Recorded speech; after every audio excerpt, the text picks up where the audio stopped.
In this video, I'm going to talk about the one-time opportunity that our parents enjoyed to gain an asset, as in buy a house, and the fact that this opportunity is no longer available to today's generation, and that it's our duty as the children or the grandchildren of that generation that had that opportunity. It's our absolute responsibility to protect that asset, because those opportunities are now over, and it's hard to see by the way the world's going that this opportunity or an opportunity like it could ever return. I mean, if you think back to the 1960s and the 1970s in the UK, or even the 1950s for that matter, the price of housing, the cost of buying a house was affordable for normal people, for normal working people. My father was a simple plumber, yet he was able, on one wage, to buy a house in a relatively nice part of Sheffield in the west of the city, and to pay back that mortgage over 25, 30 years. But he did it all on one wage and still was able to have 3 children.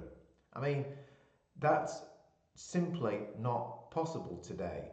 And this was happening everywhere, right across the UK and all of the Western world. Housing was not that expensive compared to other things. So in those days, I remember we had a rented television. Televisions, radios, they used to be rented because, first of all, they broke a lot, but secondly, they were expensive to buy. Compared to housing, things that people wanted were more expensive, and now that's changed. Obviously, buying a television now is not that expensive compared to a house, but in those days it was. So all of this has changed. The thing about housing is it's an asset. So our parents and our parents' generation had this opportunity. They probably didn't realize it, or maybe deep down they did realize it, that it was an opportunity to improve their future by owning an asset. And of course, in the UK, we've accelerated all that, and over the years we've morphed into a society where housing has just been completely monetized. So everybody now, the prevailing culture is that if you have money, you don't put it in the bank, you buy a house, you buy apartments, you buy property, because that's how you preserve your wealth. But I believe, and I sincerely believe it, that this era is coming to an end. I think we're at peak mad housing costs, simply because of demographics. So obviously everybody's having fewer children now, and there are lots of people talking about there's not going to be enough young people to pay for the pensions and all the benefits and the healthcare of the older generation. And what's going to happen is, as that generation slowly dies off, housing, I think, will become more affordable. But even if it doesn't, it's our responsibility as children and grandchildren, as I mentioned earlier, to protect that asset. And one of the greatest dangers to that asset is actually care home fees. So, as in the case with my parents, when your parents become ill, or at some point lots of people will require care, and it's often the case that our parents didn't have enough savings to be able to cover the care home costs themselves over many years. So what happens is the council or the government require that the house is sold to cover the cost of care.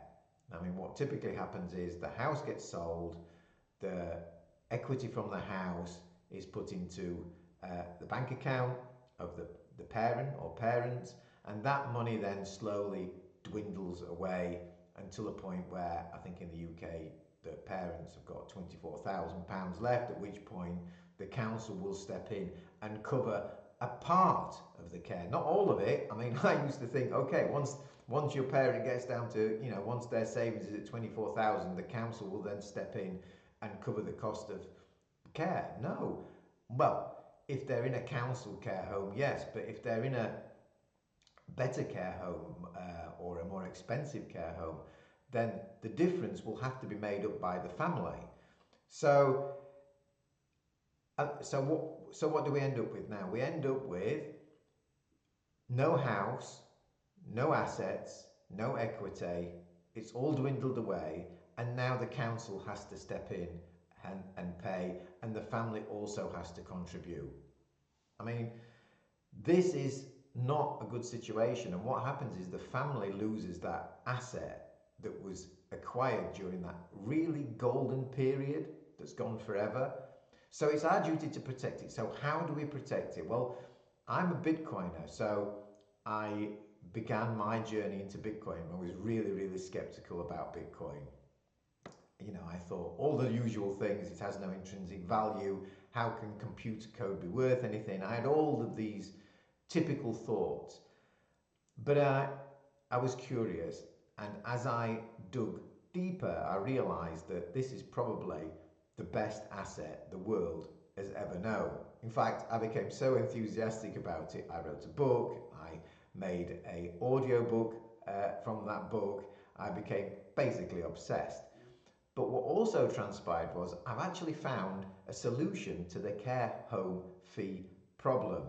There are other videos on this channel that I'm going to go into more, that I go into a little bit more detail about it. But basically, you can not only save all the equity in your house or your parents' house, you can save that equity, you can pay for the care home fees for as many years as you want.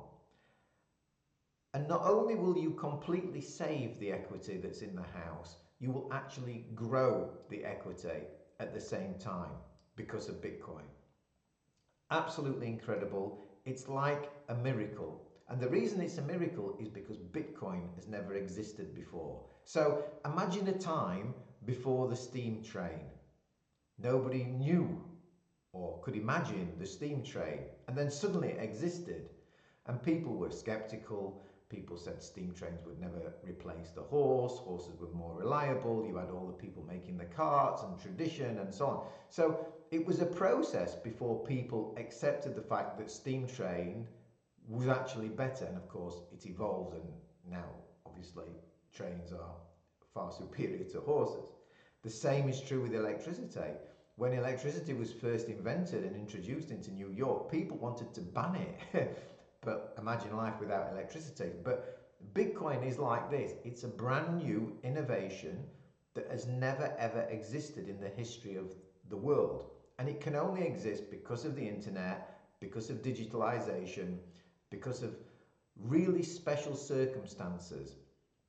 But it now exists. It is now a part of this world. And we can take advantage of Bitcoin to protect all our family's wealth and actually grow it at the same time. I hope that I've inspired you slightly to dig a little bit into Bitcoin and perhaps take a look at some of my other videos. I'm really excited about this. I would just want to have fun making videos. If you enjoyed this, give me a like, subscribe, and I hope, like I said, that you're just a slightly little bit curious about whether this could be a method to help save your family's wealth. It was a unique time. They had a unique opportunity.